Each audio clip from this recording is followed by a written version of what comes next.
Mheshimiwa Rais, hii ni kama ndoto. Nilipofika hapa nikaona hizi nyumba na ukiangalia quality ya mjengo ni kama zile tunaona Nairobi.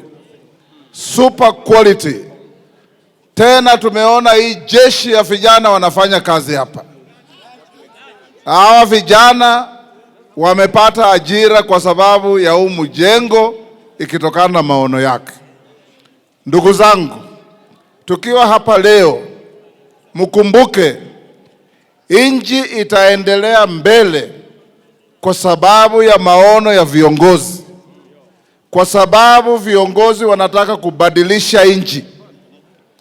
Hii mradi ikikwisha, hata mtu wa kawaida kutoka Busia Town atakuja hapa, atanunua nyumba affordable, aishi hapa.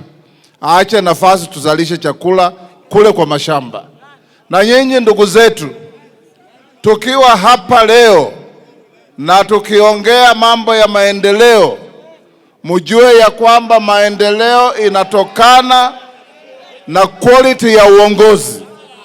Kuna viongozi wengine Kenya hii mnajua, kazi yao ni matusi, kazi yao ni ukabila. Hawawezi kukaa kule Nairobi wafikirie kwamba kuna mahali inaitwa Funyula Kenya hii.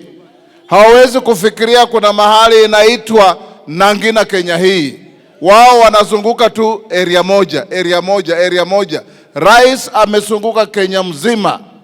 Tumeenda naye Kwale, nyumba zinajengwa.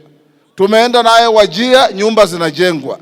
Tumeenda naye Lodwar, nyumba zinajengwa. All the marginalized and forgotten places including Busia are now up and running. Sasa sisi tunawaomba, for this to go on we must have continuity. Kasi iendelee. Ikifika 2027, nyinyi mnasema nini watu ya Funyula? Mnasema nini? Mnasema nini? Hebu nione wale mnasema kazi iendelee, tutam.